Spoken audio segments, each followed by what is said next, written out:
Hello mga kasari, good morning. Welcome back to my YouTube channel. Today is Tuesday, pero hindi tayo magpa-price update or hindi tayo mag-haul and pricing. Kasi ang vlog natin for today's video is how to handle competitors.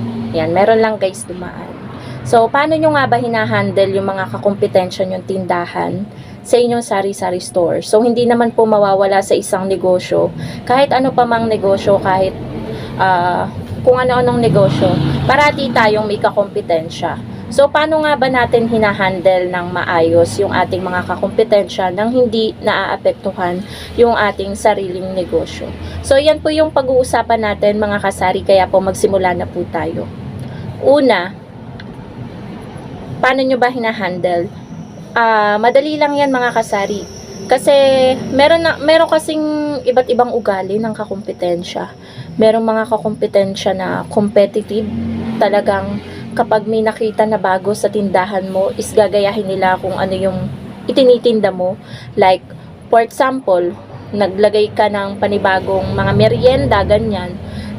After 1 week, pagtingin mo sa kakompetensya mo, meron na din silang ganun. So, paano mo i-handle yung ganun? Makikipag-away ka ba? Kakausapin mo ba? Or dead ma lang? So, para sa akin guys, dead ma lang. Hindi ko na kukumprontahin, hindi ko na kakausapin. As long as alam mo na ikaw yung nauna at mas masarap yung tinitinda mo at affordable. Yan. Wala naman kasi tayong rights, wala tayong karapatan na pagbawalan yung ating mga kakompetensya kung ano yung ititinda nila. Syempre, pare-parehas tayong gustong kumita, 'di ba po mga kasari? So, isa pa na magandang gawin is, 'di ba, merong mga kakompetensya kapwa natin sari-sari store na akala mo pupunta-punta sa tindahan mo, magtatanong-tanong ng mga presyo mo, ganito, ganyan, tapos hindi mo alam nag-o-observe na pala sa tindahan mo. So, ikaw, maging observant ka din bilang isang tindera sa kapwa mo tindera.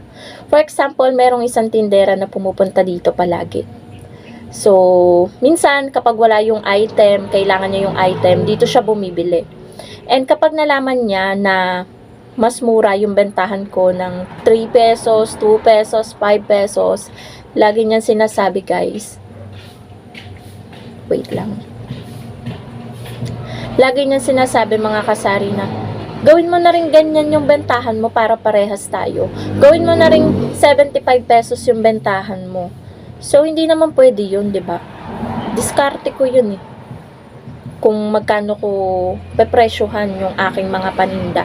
And syempre, advantage ko yun sa kanya.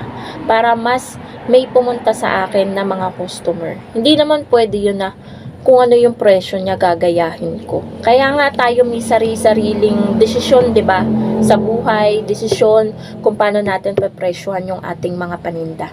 Meron kasi ganun dito mga kasari. Kapag nalaman na mura yung paninda ko, gusto, gayahin ko yung pagpepresyo niya. Kaya nga ako dinadayo dito kahit medyo paloob yung tindahan ko. Kasi nga, medyo mababa yung aking bentahan, pero may tinutubo pa rin naman po ako mga kasari. Third is, huwag tayong magpa-apekto sa ating mga kakompetensya. Kung nakikita natin sila na mas angat sa atin, mas lalo pa nating i-improve. Huwag tayong masyadong affected. Kasi, meron silang pampuhunan, ikaw sakto lang. So, anong gagawin mo? So, mag-isip ka kung paano mo mai-improve yung negosyo mo. Na hindi mo kailangan maglabas ng bonggang-bonggang puhunan. 'Di ba mga kasari? Huwag ka masyadong paapekto sa kakompetensya. Mag-focus ka na lang sa sarili mong negosyo kung paano mo i-improve, paano dadami yung benta mo, paano lalaki yung kita mo, paano dadami yung customer mo, ganyan. Kasi guys, sa loob ng 5 taon na aking pagtitindahan, marami na din akong na-experience, na-encounter, ganyan. Maraming mga tindahan na nagsara, na taon lang ang inabot, ganyan, nagsara dahil nagpapautang sila, pati pera, pati mga paninda nila, pinapautang tapos tinatakbuhan na sila. So, ayun, huwag tayong masyadong paapekto sa mga kakumpetensya, guys. Easy lang, ganun. Just go with the flow. Ganun, mga kasari. Wait lang, guys. And alam nyo ba, mga kasari, bilang sari-sari store owner, ako hindi ako masyadong apektado din sa mga kakumpetensya. Alam nyo yun. Ay, meron lang dumaan. Kung meron mang nangyayaring away sa mga kapwa ko tindera, kasi 2 tindahan pa yun nandyan, kung may issue, ganto ganyan, hindi ako nakikisali. Bala kayo dyan. Bala kayo dyan. Hindi ako sasali talaga sa mga ganun. Basta ako nagtitinda ako, nagtsatsaga ako, wala akong sinasagasaan na tao, hindi ako naninira ng mga kapwa ko tindera. Kapag nga sa GCash, mga kasari, kapag wala akong budget at ubos na yung sa cash out ko, sinasabi ko, punta po kayo dyan sa kabilang tindahan, dyan sa Talipapa, sa Espanyola. Doon po maraming budget na pang cash out. So, ganun. Hindi ako naninira na ganto ganyan. Kasi, bad yun, mga kasari. Bad yun. Kasi kapwa din natin sila tindera na gustong kumita. So, dapat maging patas tayo. Huwag tayong maninira ng mga kapwa natin tindera. Kasi, ayun, tao tayo. Ganyan. Hindi tayo ganong tao na bumenta lang tayo is maninira tayo ng negosyo, 'di ba? Maninira tayo ng tao. And then, ano pa bang ginagawa ko? Sa loob ng 5 taon, pilit kong ini-improve yung tindahan ko. May times na parang mapapanghinaan ka ng loob. May times na makikita mo yung tindahan mo, parang hindi lumalago, parang nababawasan yung paninda ko. Pero fight pa din tayo, mga kasari. Gaya nung mga na-experience ko sa life, mga nangyari nitong taon na to, hindi biro siya. Halos napaka ng taon na to para sa amin, pero kita nyo naman na talagang nakayanan at pilit pang ini-improve yung sari-sari store. Kapag may nararamdaman kayong tumal, ganyan, huwag kayong maiinggit sa ibang tindahan kapag nakikita nyo na maraming bumibili sa kanila. Siguro dahil mas kumpleto yung paninda nila at mas malapit sila. Ganon, mga kasari. Wait lang. Ayan po, mga kasari, let's continue. Meron lang pong nagbuena mano sa ating panindang siomai. Yes po, mga kasari, kanina pa po ako nakapaglabas ng paninda kong siomai. 7:45 AM ko po siya inilabas at ngayon po 8:12 AM na po. So, luto na po yung ating siomai at siopaw. Available na po siya sa Siamay Store. So, ayan po, mga ka-super kasari. Sa ngayon, wala pa akong kakumpetensya sa siomai at siopaw. At buti na lang, hindi pa naiisipan ng mga ibang tindahan na malapit sa akin na maglagay na rin ng siomai, siopaw. Kasi yan naman, guys, kaya nakapagganyan kami. Ang namimili, halos araw-araw namimili yung partner ko. Kasi nga, medyo mabenta siya ngayon. Unti-unti nang lumalakas ulit ang siomai at siopaw natin. At yan yung advantage natin sa mga kasi may mabibiling mga merienda, yung mga, minsan mga dumadayo, ganyan. At yung minsan yung mga suki ko na noon pa. Kaya naman kami tumigil, guys, talaga sa pagtitinda niyan dati, is nag-pandemic nga. Yun yung nagpatigil sa amin. And at the same time, yung pagtaas ng mga bilihin. Ayun.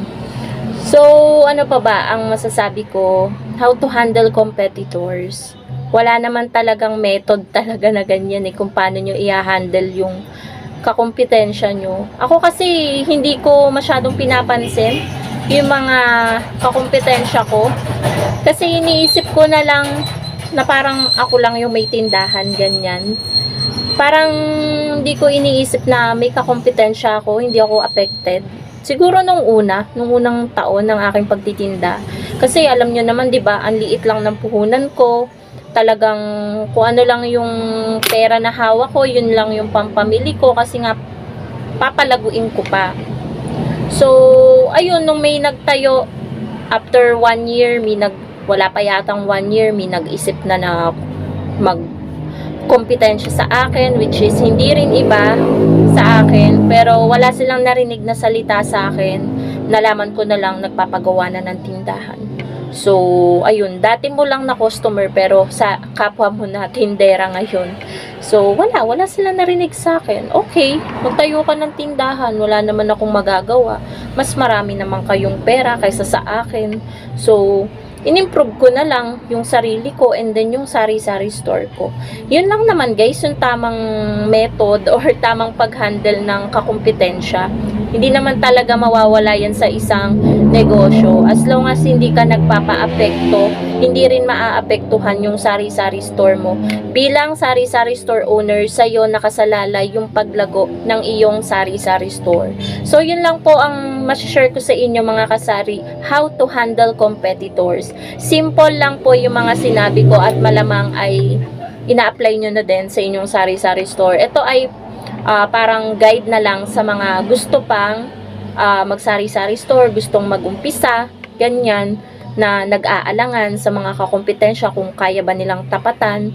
Huwag nyong isipin guys yung anong tawag doon, yung higpit ng kompetensya, kasi sa totoo lang wala namang kompetensya. Tayo lang ang naglalagay sa mindset natin na meron tayong kakompetensya. So, yun lang mga kasari. Happy selling po sa inyong lahat. Happy Tuesday and God bless po sa inyong lahat. Bye guys!